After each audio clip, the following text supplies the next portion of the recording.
it's a simple thing to do and more appropriate. Yeah, great. Go ahead, whoever's next. Oh, it's me. It's your life.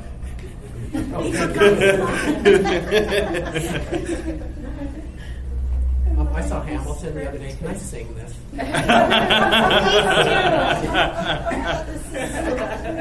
Oh, you really ruined this when you said we were on casual day. Right. I read. No, trust me, you don't want me to. I want you to. I do. Sounds great. Even if it's bad, it'll be really entertaining. Thank you. First item on the agenda is Cold City Cannabis. Mandy, will you go over the license review?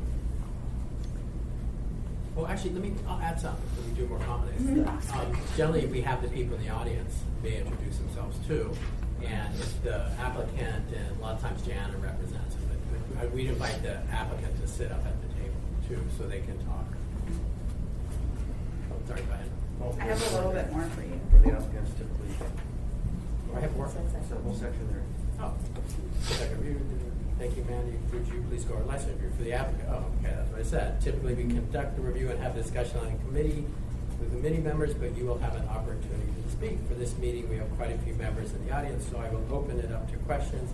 Please raise your hand when you have questions, and I will call it. Yes, Mr. Chair. This application is for Cold City Cannabis, a retail shop. If you look at page 22 in the application packet, that's before you, you will see the license review checklist. I've reviewed the application and the operating plan of the applicant and have verified that information in the application satisfies all of the license restrictions. For example, the proposed license is to be located in a properly zoned location, and the applicant has stated that no person has been convicted of a felony. There were taxes, fees, or fines found due by one or more licensee or affiliate, and so you will notice that Condition 3 has been added under Section 2 of the AR. Before the license can be issued, all taxes, fees, or fines must be paid in full to the municipality. I've also verified that all of the safety and security standards and requirements were addressed in the application and the operating plan. Some of these include a statement that the entire facility will be covered by 24/7 video surveillance. All of the doors and windows will have commercial-grade locks. All of the areas which are restricted from the general public will be locked under video surveillance and have proper signs. The clerk's office received verification from the Anchorage Health Department that all of the health and safety standards have been addressed in the operating plan. If they have submitted any comments, such as they do for cultivation licenses, the recommended daily odor test, for example, that would have been included as a condition on that checklist. All of the retail license specific restrictions and requirements have also been verified with the review of the application. For example, the applicant has stated that they will comply with the inventory tracking system required by using Metric, and they have described the packaging and labeling for their products as being compliant with all required labels, warnings, and child security. Similarly, with the other license types, you would see the specific requirements checked off and verified that their operating plan is agreeing with those. There are no extra conditions recommended to be placed on the license, as the review of the application has found that the overall operating plan and applicant are in compliance. Thank you. Are there any questions? I have one. So the application looks good. They've covered all the requirements, but how do we know that the application proposed and what the assembly approves is actually what happens? Mr. Chair, once the applicant requests final inspections in order to be issued the state and municipal licenses, land use enforcement and other municipal and state inspectors verify that the assembly approved operating plan matches the physical facility and setup. If the facility doesn't match, they must either apply for an amendment to the approved operating plan, or they must change the setup to match what they originally submitted. Great, thank you. Can I Any ask other a questions? question, or are we supposed You are to stay on supposed to. script? Okay. We're in this one. One thing I've sort of had a hard time with is that when community councils say we don't want this marijuana establishment, but I find that there's no reason legally to not grant the license or approve the license. What's the right verb? Grant? Either Yeah, approve. vote to approve it. So I think you and I have talked a little bit before about like where does the community council opinion fit in here, and does it need to speak to one of these to actually matter for the issuance of a license, or how do we weigh those opinions? I can speak to that. So there's 8 approval criteria for the special land use permit. And where are those? Those are going to be in Title 21. You'll see them in the planning staff report, which begins on page 5.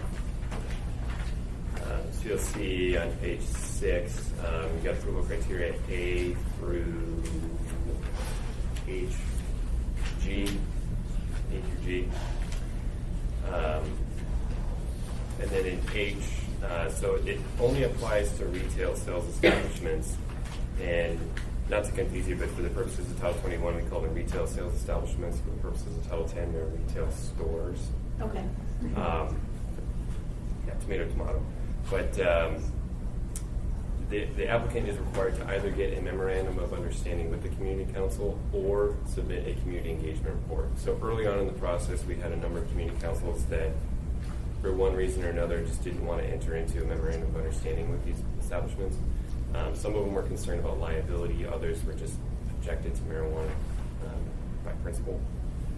So an applicant is just required to provide us a report of what they've done to reach out to their neighbors and to their community to build a relationship and show that they intend on being a good neighbor going forward, a good operator. But they don't need to enter into an MOU. They They could don't just need go and present and so is there some so is that what in Chapter 240 is? Does it say exactly what you need to do as an applicant with respect to engaging with your... It does. And what is that? It's go to a meeting, what other stuff? So there's specific criteria for neighborhood responsibility planning, but then there's also specific criteria to the community meeting requirements in Title 21 for the special land use permit. They're kind of related but separate. They're required to attend one community council, well, a qualified community meeting. We prefer them to go to the regularly scheduled community council, but say it's the middle of summer and the community council doesn't meet, or they're under a really strict timeline and the meeting dates for the community council don't work out in their timeline, they can hold their own community meeting at, say, their proposed facility or at a nearby hotel, something Is like that that. the same as convention like a space. rezone? There's the third variable though, if I might, and that's that there are councils that have said, we're not going to meet for you, or they haven't said it, but they've effectively made it impossible for that meeting to happen, at Yeah. which point it's like, I we're going mean, to have our own I've meeting. had that. Yeah, Uh, right. Yeah, that is true, and that has happened. So I that's where guess- they would hold their own meeting and get the list from the planning department to send out the mailers. So we'd still have to do the same process.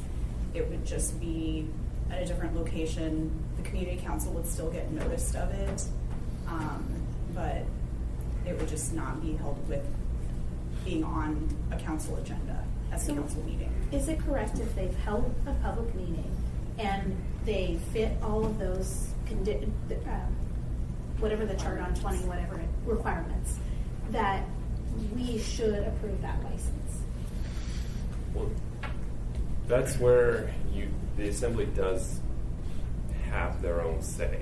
If planning staff, it's typically 90% of the time it's me that writes the reports, but just due to What'd you staff say, time, sometimes it could be 90% what? 90% of the time it's usually me that handles all the Writes that, marijuana. okay. So I'll write up a staff report, and I'll place findings in here for the criteria A through H. If for some reason you feel that one of those criteria isn't met, You can always add more. you could add more, or that could be your grounds for recommending denial. So basically, the reports that you get from the planning department and then the checklist that you get from the clerk's office for the license and the land use respectively is what the bare requirements are for it to be a viable licensed special land use permit. But the assembly has the right to be more restrictive. So it's kind of that same idea with the liquor But licenses. based on what standards? I mean, we have to operate under standards. We can't just arbitrarily say, I like this one or I don't like this one. So yeah, I'll go ahead if you don't mind. I'll speak to it, and then I'll turn it over to the real experts.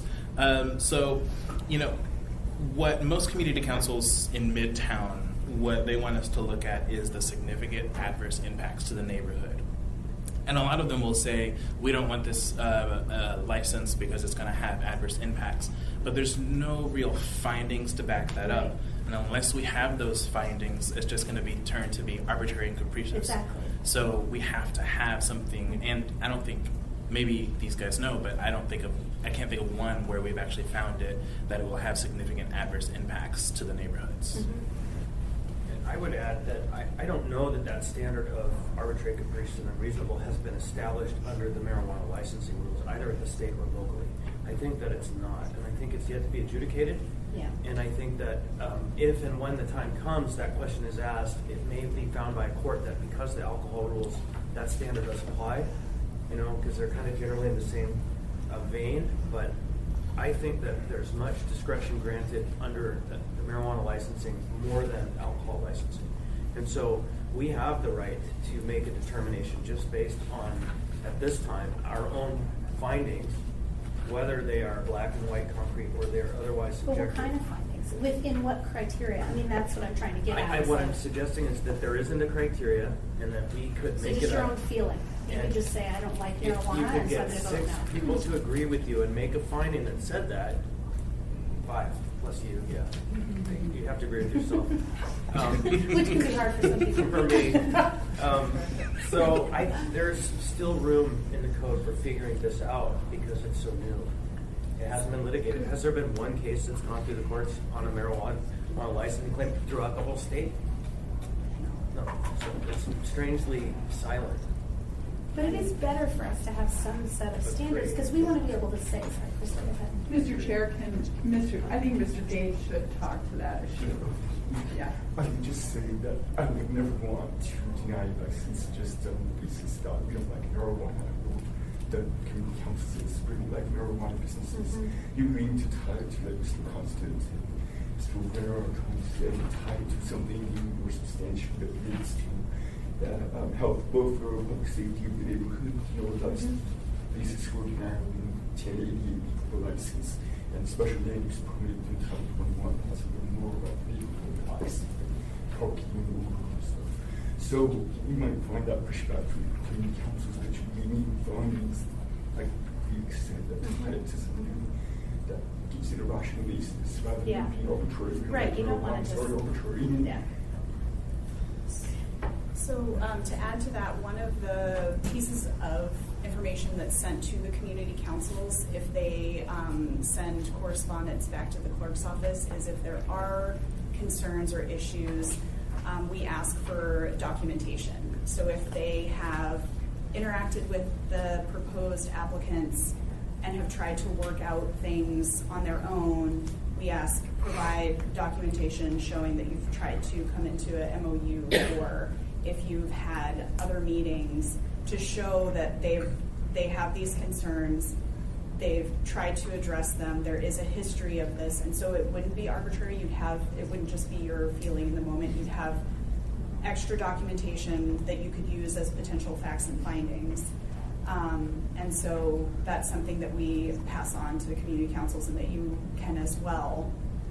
And then as Mr. Rivera said,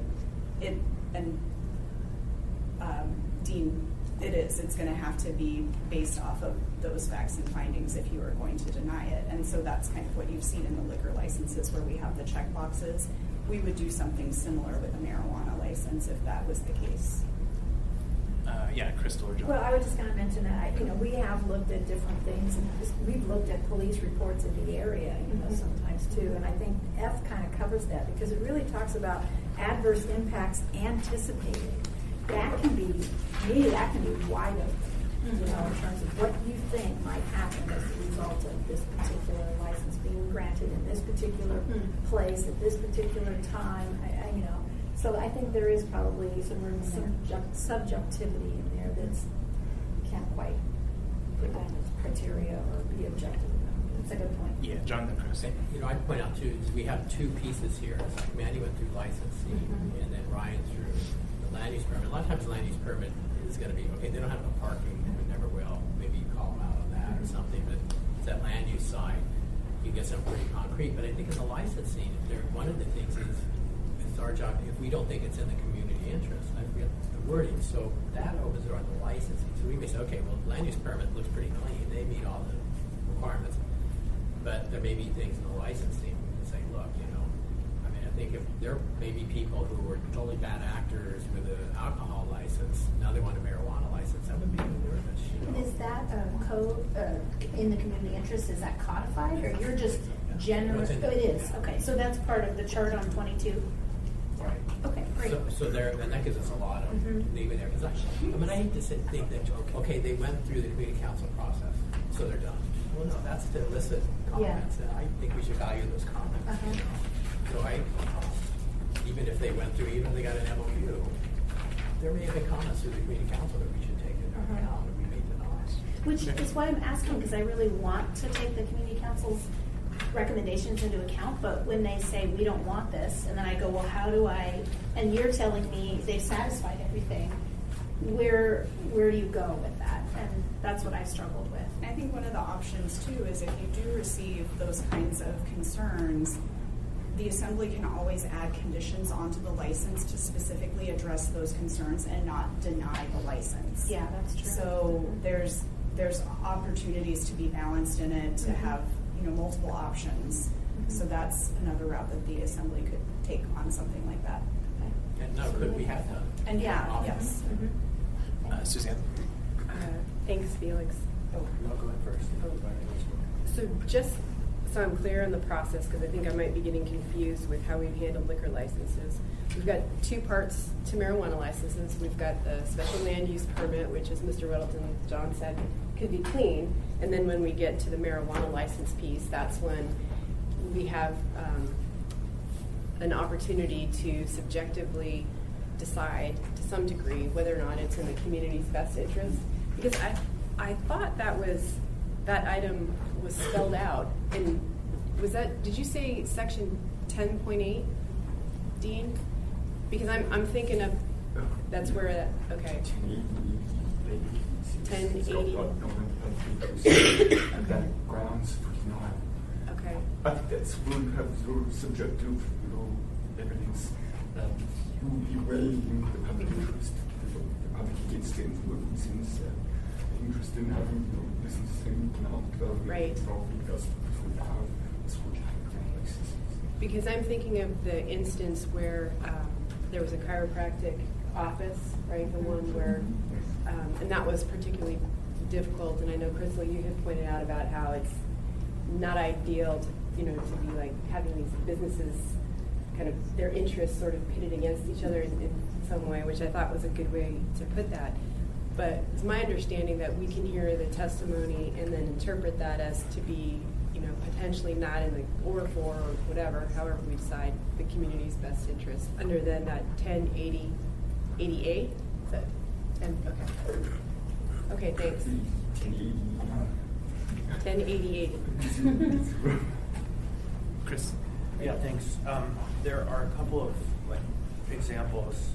John picked up on one that's super important. That we have the legal challenge that may come at some point, but we have tons of record on a number of these operators for violations, and those have factored greatly into the conversation about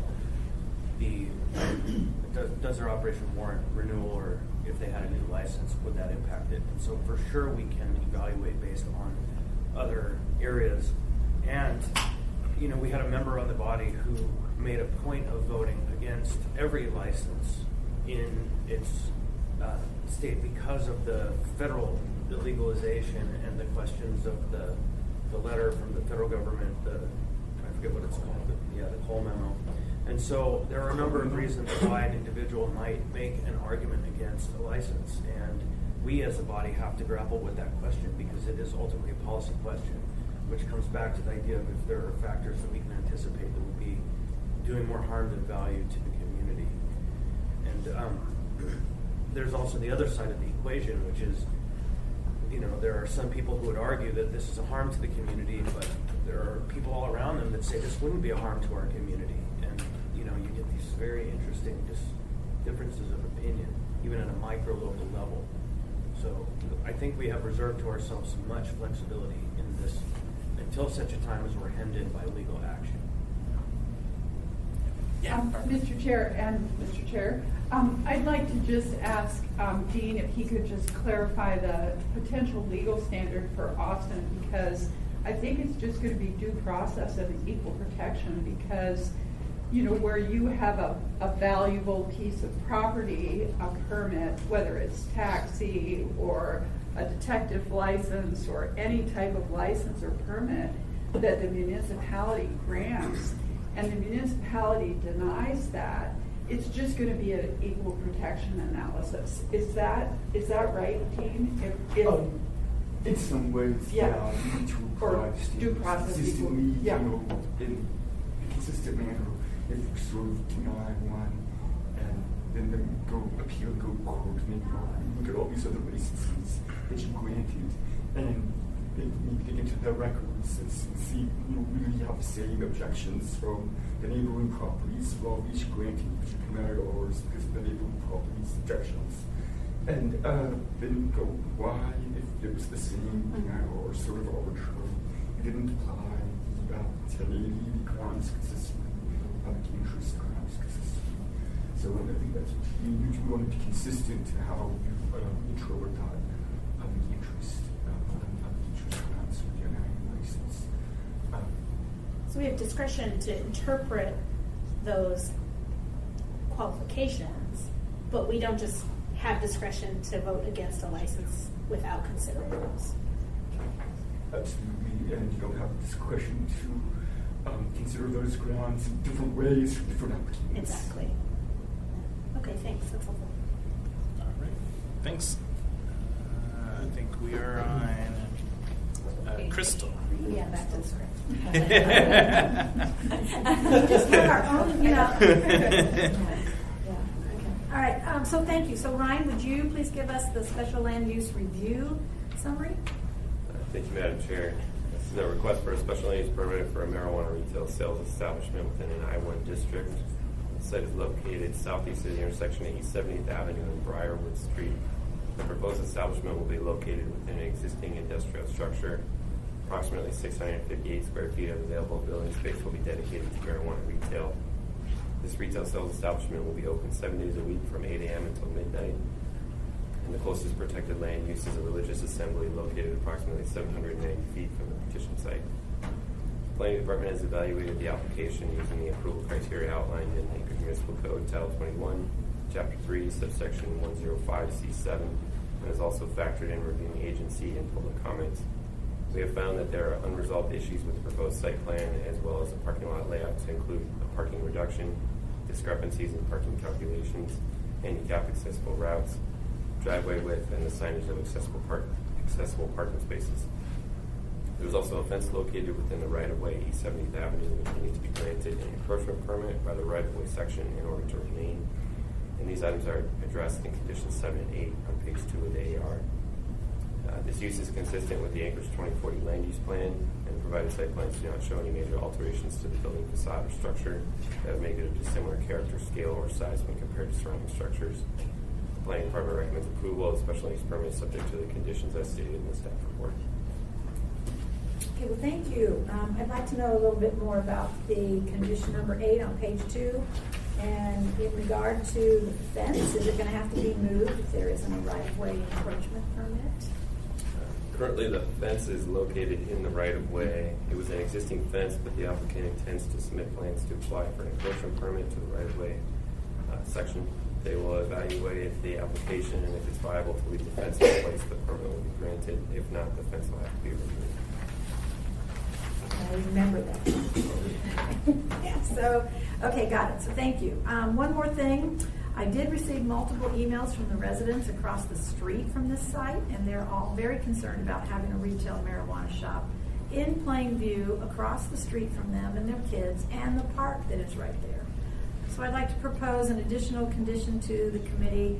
I move to add condition number 9, saying that a fence that is no less than 6 feet high must be installed and block sight of a marijuana establishment from the neighborhood on the north side of the establishment along East 70th Avenue.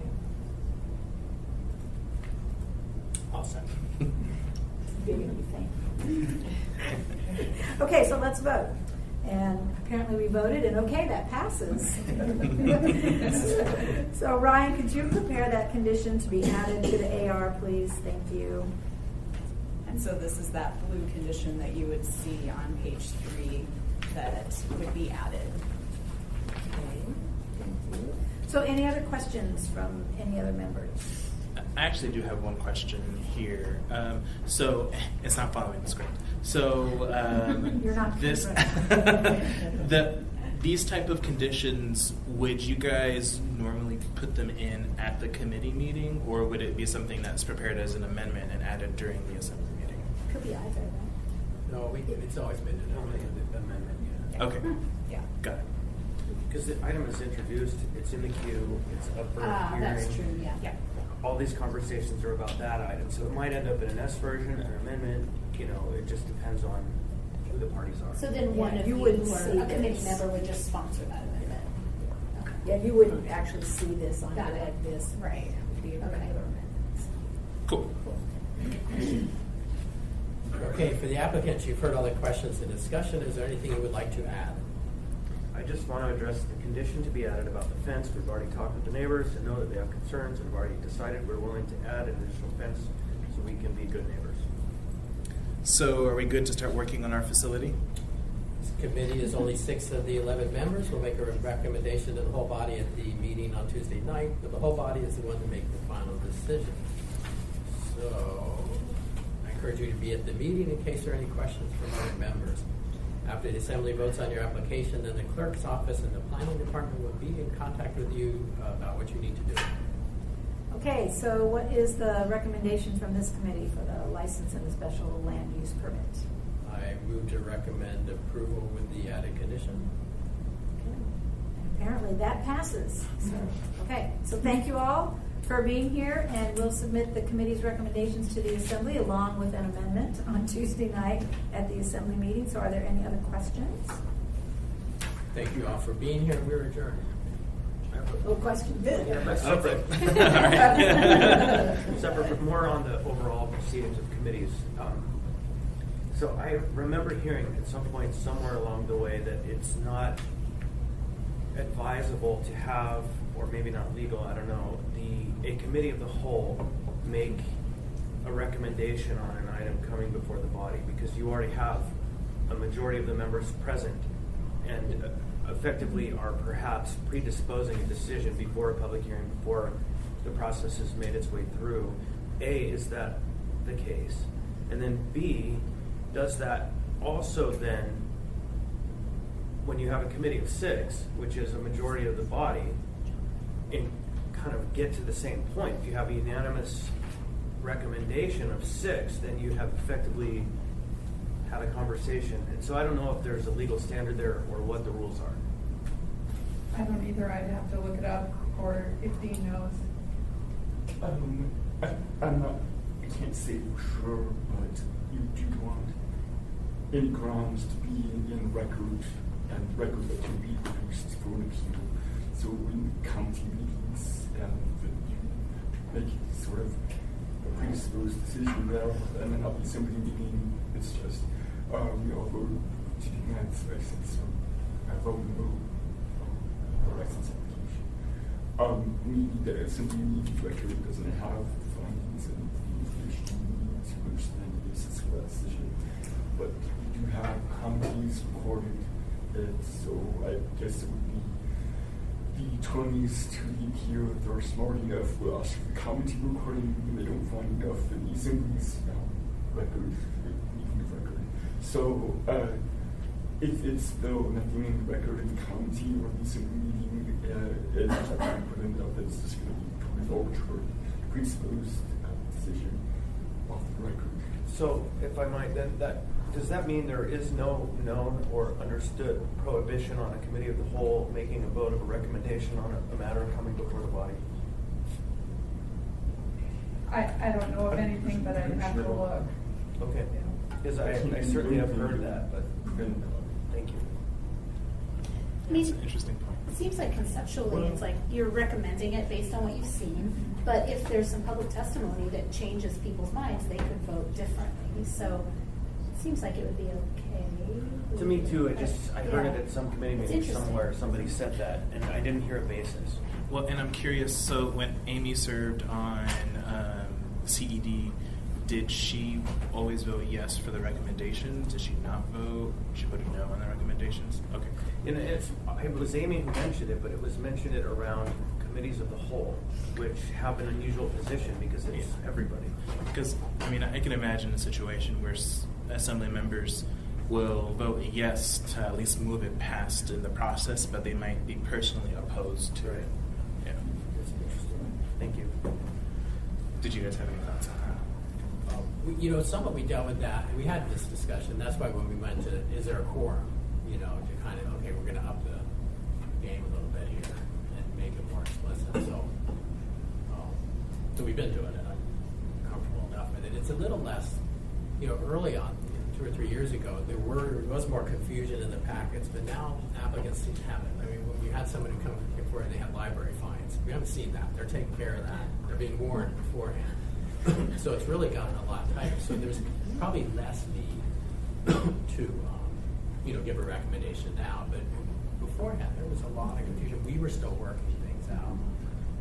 So, if we stopped doing that, I don't think it would be much of a problem. But I think it was very useful in the first couple of years. I still think it helps when you get to the main motion on the floor and the committee makes a recommendation. I think that's a valuable part of the conversation. And the times where we haven't, kind of says, okay, we didn't have a consensus here, we're not going for the recommendation. Okay, let's delve in. Can I ask another question? Yeah, go ahead. So I have sort of conceptually the whole MOU idea to me is a little strange because that means we have the standard for licenses right across the city. It should be the same. But then we have a community that's very motivated or very engaged, and so they have the time and wherewithal to put together an MOU that binds businesses. And so you get businesses, this is sort of what I'm expecting, but tell me if it's wrong. You get businesses in certain areas that have a lot more restrictions and are maybe less likely to operate in those parts of town. And so then you get parts of town where, maybe it's poorer or people are not as engaged for whatever reason, and then they don't really, the community council doesn't do the MOU, and then the businesses start to locate there because it's much easier. Is that a concern? I mean, it seems like kind of what we're talking about the standard of equality across licenses starts getting, that balance is maybe off when you have MOUs that are different. So, Yeah, I have thoughts on that too. Yeah, do you guys? So, as Ryan said, the MOUs aren't required. And also, they aren't binding for the assembly's findings. It's an agreement between the applicant and the community council. If the applicant does not agree with an MOU, that would be a discussion that they would then bring to the assembly and the community council, and then it would kind of be one of those pieces that the assembly would decide what are the concerns. Is it worth putting a condition on the license or the land use to address those concerns? I'll say that when I've been at community council meetings, I don't know that the applicant, particularly if they're not represented by someone else who's helping them, knows that they're not binding. Because how I've seen it go down is like, we have this MOU, and if you want us to support your proposal and we give a voice to the assembly, then you have to sign it. So are you going to sign it or not? I mean, I've seen that exact thing happen. But that might be more of a civil. Dean might have a better answer, but I think that would be more of a civil case then. I can't promise I have any better answer, but I would add that I think the purpose of the community council MOU and all that is related to the duty, I guess, to make sure that the application is approved with the impacts, adverse impacts, mitigated community and mitigated impacts. There's examples, I think, especially in odor, parking, traffic, those kind of impacts you can quantify. And the MOU is the community council's opportunity to say these are these adverse impacts we're worried about, but that doesn't binding these things to identify these are adverse impacts that can be mitigated by some conditions and so forth. And it's not the adverse impact of we don't like marijuana or it's the extravagant smell all the time. The condition that you can add or things we've done in the past about controlling odor, things like that. So it's not binding, but it is very helpful tool, I think, to identify what the community council is concerned about, what kind of using blocks. Well, yeah, for sure, but Now the system relationship with the community, that helps, I guess. Mr. Chair. Yeah, go ahead, Chris. and then I That have some raises thoughts. an interesting question that we might consider adding some kind of a statement in that section of the pre-application process that clearly defines for the applicant that we recommend this. It isn't a requirement that if you do this, we have found that it provides better relationships so that the playing ground is made flat and level for them and they understand. Because I too have seen the attempted, what I would call extortionate behavior by neighbors who abuse their position in the process by making the applicants afraid. And in fact, I watched recently another applicant bring forward every detail of every part of their security plan, including every place where they were going to have money and products. And it was like, we stopped asking you to do this, but they're like, we thought we had to. And they told us. And like, yeah, so I think it's a wise question to contemplate adding some kind of in the pre-application statement to the applicant that this is recommended and not required. Barbara, and then I have a question. Is the MOU and the neighborhood responsibility plan, is that in Title II or is that in Title 10? It's in Title 21? The guidelines for neighborhood responsibility planning are in Title II. Title II. See, that's your title. We can look at that when we're doing our Title II rewrite. there's so much opportunity in Title II. Skipping. Don't cut off Yeah, the head. yeah, the 8 work more that will never go ends. this way. So, I actually pulled up the section here. It's in Chapter 240, the Community Council chapter. It says these are guidelines. So but it is a requirement to Title 21 to have, do they call it community such community engagement. Yeah, so Ryan, did you want to add anything before I go? yeah, just one last thing kind of regarding the MOU and the community engagement report, and that criteria was added very early on in the process, just sort of as like a good faith effort because there were so many unknowns with marijuana that we wanted to make sure that applicants were building a positive relationship with the community prior to beginning operations. So it's kind of unique. You don't really see that with alcohol. You don't see it with any other business license really. So. Well, wait. I feel like we do see it with alcohol. Yeah. So I want to talk about that too. So go ahead, Chris. And then I'll talk. So I was there, I wasn't on the assembly at the time this was all being run. The Planning and Zoning Commission removed this requirement from the license, and a number of people came forward and advocated to put it back in. The assembly put it back in. And the reason was because the intent is clearly to establish a working understanding between the parties, so they know who each other are, so they have a method to resolve the challenge. It was intended as a requirement for the community councils and the businesses to be responsible for the relationship, not just community councils make the applicants responsible. It's two-sided. And in that process, we discovered, and I have said this on the record a number of times, that we found that we were challenged to regulate marijuana like alcohol under the voter initiative. But we have found that there is a value in attempting to regulate alcohol like marijuana now, and which is when we establish an operator as having challenges with the neighborhood, we drive them to this process and show them it can be better. You know, here's a way for you to improve.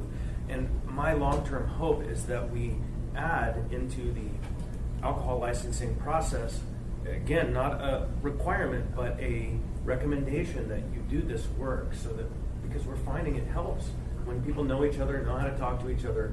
And so that's the fundamental principle behind the neighborhood responsibility plan. So, I'm thinking of Spenard specifically. They do these MOUs with liquor licenses too. And I know because they'll say, well, will you agree to not sell the little high alcohol, which to me, that's outside of traffic. That's kind of like, we'll say yes, as long as you don't sell the products we don't really like. If we don't think those products are good, let's make that a muni law. To me, it's like it's targeting neighborhoods. And yeah, so I'm definitely going to be talking a lot about this on Tuesday. But preview, and I'm going to actually step back and talk about the need for us, and hopefully we're telling these folks to get good lawyers at the very beginning. But so Great Northern Cannabis, they're an example of an outfit that has an excellent lawyer. And actually last night, thank you, Miss Trainee, at 9:30 at night, the Campbell Park Community Council was deliberating a application, because Great Northern Cannabis is going to be moving into their community council. And so their attorney is very good. He basically said, all right, you guys can either approve this or not. This sets a foundation for our relationship and how we're going to be accountable to each other. And if you guys don't approve it, that's fine. We can keep moving forward. I'm still going to communicate with you guys. I'm still going to do everything that I need to. This just lays out the foundation. And if you guys want to approve it, fine. If you don't, that's fine. And so I think that just points to these guys just need to have good lawyers who know to say the right things and know what the process is. And we can do things like Chris is suggesting, like this isn't required, but it establishes your relationship, blah, blah, blah, like educating people who don't have the money maybe to, I don't know. Yeah. Yeah, and then speaking to the alcohol licenses and some of the MOUs that have started popping up, I think this is going to be quickly something that we need to address. And I know, we've tried, John's committee has tried to address it, but we've always had difficulty with, do we really need a citywide standard? Mm-hmm. Should it be a district-specific standard? And how do we deal all of these things? And particularly in some of the licenses in Midtown, these things are really coming to a head and need to be addressed as soon as possible. So, particularly mom and pops, as an example, we were able to. The community council was able to get the MOU with mom and pops. We were then, as the assembly, able to get those restrictions on the license, and the ABC board approved that. And so on Tuesday, we're going to be hearing from Tim Potter about mom and pops not following some of those restrictions that were put on their license. Within one of the licenses that's up, or what do you mean on Tuesday? No, during an appearance request. Oh, okay. And so now the assembly could potentially take action on that because we went through that process and got on their license. But another one, In and Out, we attempted to go on that, but it was determined to be arbitrary and capricious, and so it's not on their license. So the community council just has this MOU that In and Out has decided that they don't really want to enforce. And so how do we go through with that? It's just creating a lot of uncertainty, and particularly the Midtown Community Council really wants to have that district in mind and put it on all of these in this particular district. And I really think we need to move forward with that. For the whole muni. If we think something's a bad idea, why would we only make people in a certain district? I think perhaps some representatives might have thoughts on that. Right, and that's the challenge. What we saw in the conversation before was if we're going to do that, like just say a single serving of a bottle of alcohol. Right? We have mom and pop selling high octane, super bad, cheap stuff. And then we have La Bodega, who has never had a single problem. And we're going to cut off a third of their business because of this decision. It becomes highly arbitrary. Well, no, at Spanard, they actually say under a certain value. They say like under $2, this it's like real specific. It's targeting a specific type. I understand that, but the challenge that we've heard from members of the public is that any way you draw the line or any way you set the products up, you create secondary impacts that may or may not be what you intend. And so that's the tension back and forth between citywide or very targeted or somewhere in between. And we've been wrestling with this kind of not all the time for the last 3 years, but I think it'd be better to have citywide rules that we work through than having all of these different MOUs that who enforces them? They're not a city rule. So who and different communities get different things, and different applicants who can argue get better. It's just sort of back to sort of the standard of trying to treat everyone the same. It is not accomplishing that. Great. But that's the rub. It's complicated for sure. And I personally find myself tending towards generally applicable rules as opposed to very specific targeted rules, because you do get one street on the left side, you have an operation that's forced to do good, and then on the right side they're forced or allowed to do whatever they want because where the line is. And then it puts that business that's doing good things at a disadvantage, and then it's that's not what we wanted to begin with. So it's a very interesting conversation. So is this something that you guys are considering or would consider in your committee? Sort of talking about this, or maybe you already are, this broadly? Well, over a year, I think, it's been back and forth in front of us, and it's. I think we haven't fully pursued. Felix was kind of the greatest advocate than making him chair. He got too busy. But I think this is a bigger conversation we might break out from today. 'Cause it's, Yeah. And I think it is something we'll come forward, we'll have at least one work session on it. Because Dean had some thoughts on legality of actually creating area restrictions and so on. So it is actually very complex. But yes, it's something we dealt with quite a bit. Okay. You hit right on the heart of the problem. It creates a real mess. Yeah, Dean. By the way, speaking of the area restrictions thing, we actually ended up with Mr. Coffey, Mr. Potter saying that we're going to bring back some proposal even 31 days right after the election, and we haven't heard from them as far as I know. Well, I've heard from Coffee. What are you We doing? hear from Tim. Yeah. We hear from Tim. Well, and Coffey was so duplicitous in all of this. I mean, he was the one who went for it, said we'll agree to all these things, and then went to the AMCO board and said these are arbitrary, capricious, and unreasonable, even though he agreed to them. And they listened to him because we didn't send someone to defend our position. And it was really shocking to watch that happen. And so, he's good at his job. Show you one face, and show another one somewhere else. So. Yeah. Mr. Chair, I have three things that I'd like to say to wrap this up. Yeah. The first is that when you get these resolutions before you on marijuana, I just want to tell you that staff has done their job. They have done exactly what you asked them to do in the marijuana scheme. And Mandy is section 2. She's reviewed the license application and made sure that those conditions that are in the code are met. And as you can see, Ryan is section 3, and he's gone through the land use and made sure that those requirements are met. So that's part one. And I will tell you that they were nominated as ad hoc work group of the year with Rich Fern and Jack Frost, because they've done such an outstanding job in marijuana. So thank you all, and I think you would agree that they really deserve that nomination. But the other thing, the second thing I would add is the committee is invaluable, because we know that the committee, every so often I see an email that says, hey, I saw this in the application, and Mandy says, oops, typo, spello, whatever, and she'll make that correction. And I think the same thing has happened with land use issues, where the committee will say, well, we don't see that this staff recommendation is exactly what's in the document. So thank you very much to the committee for doing that.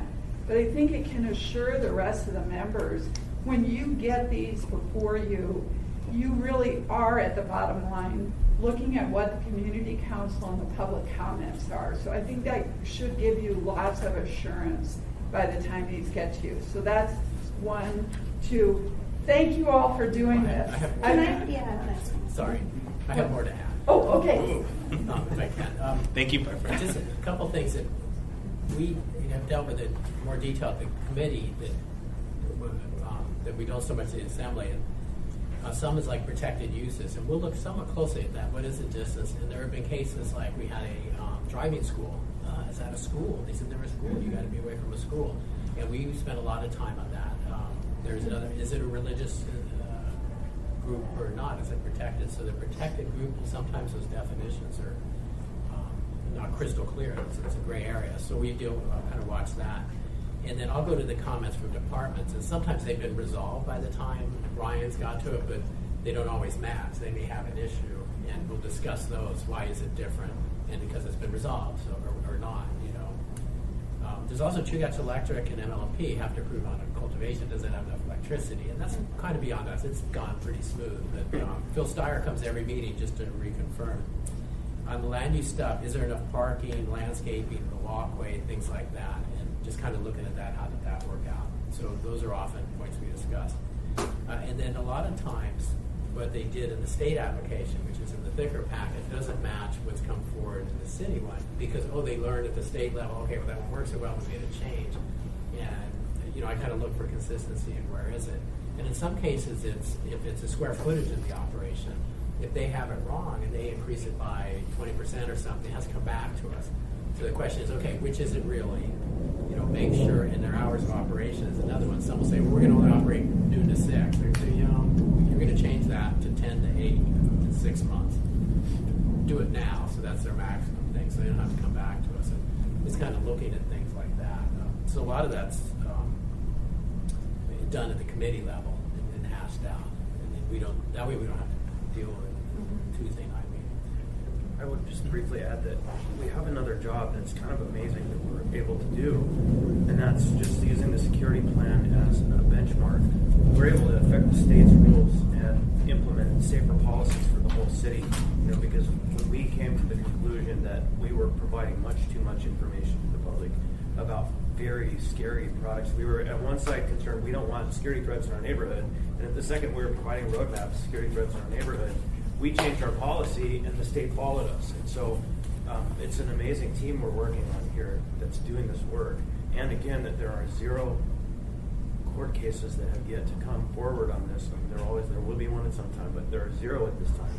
It's proof that all of this process is highly effective.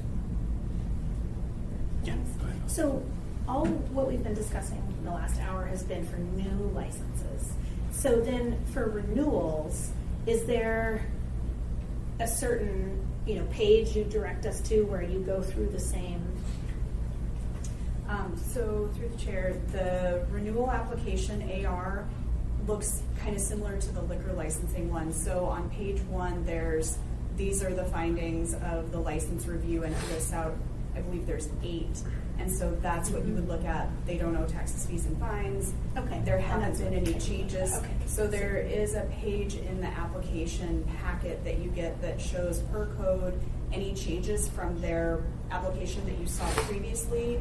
So there's certain things that they can do that don't go before the assembly. If they do a DBA name change, if they do a change of ownership that's not a controlling interest, those don't go before the assembly, but we provide them, because the code requires it, with their renewals. Okay. So anything that's changed from their previous, then you have that opportunity to review it.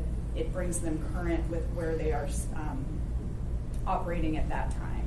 So you would just look at the AR, and if there was any changes, then we'd have to address it, and it would either be a proposed condition to be added to the license, or there would be like the NOVs that you see, or some kind of disciplinary action if they hadn't complied. Great. Yeah, go ahead. Just one very brief comment, just on the committee. Oftentimes people see, oh, this is a really bureaucratic process. I got to go through this other additional committee. But we've had it expressed to us by multiple applicants that they really enjoy going to the committee prior to the full assembly because, for one, it's less intimidating. Yeah. We're all seated at the same level. They're not standing at a podium with all of you looking down on them. And you can kind of work through those issues, and they can kind of feel like they sort of get to know you a little bit before the actual meeting. So the committee is very much appreciated, not just by us and by Barbara, but clerk's office staff, but also by the public as well. And me too. Seriously. For us, it's really nice. Yeah, right. Guys, pay attention. Great. Yeah, for sure. I parachute in every now and then. John asks me, "Okay, Felix, do you have anything to add?" And I'm like, "That's your guys' job." All right, cool. Well, then let's go ahead and take. I think we have lunch, right? So let's go ahead and take 10, do lunch, and then we'll move on to the next subject.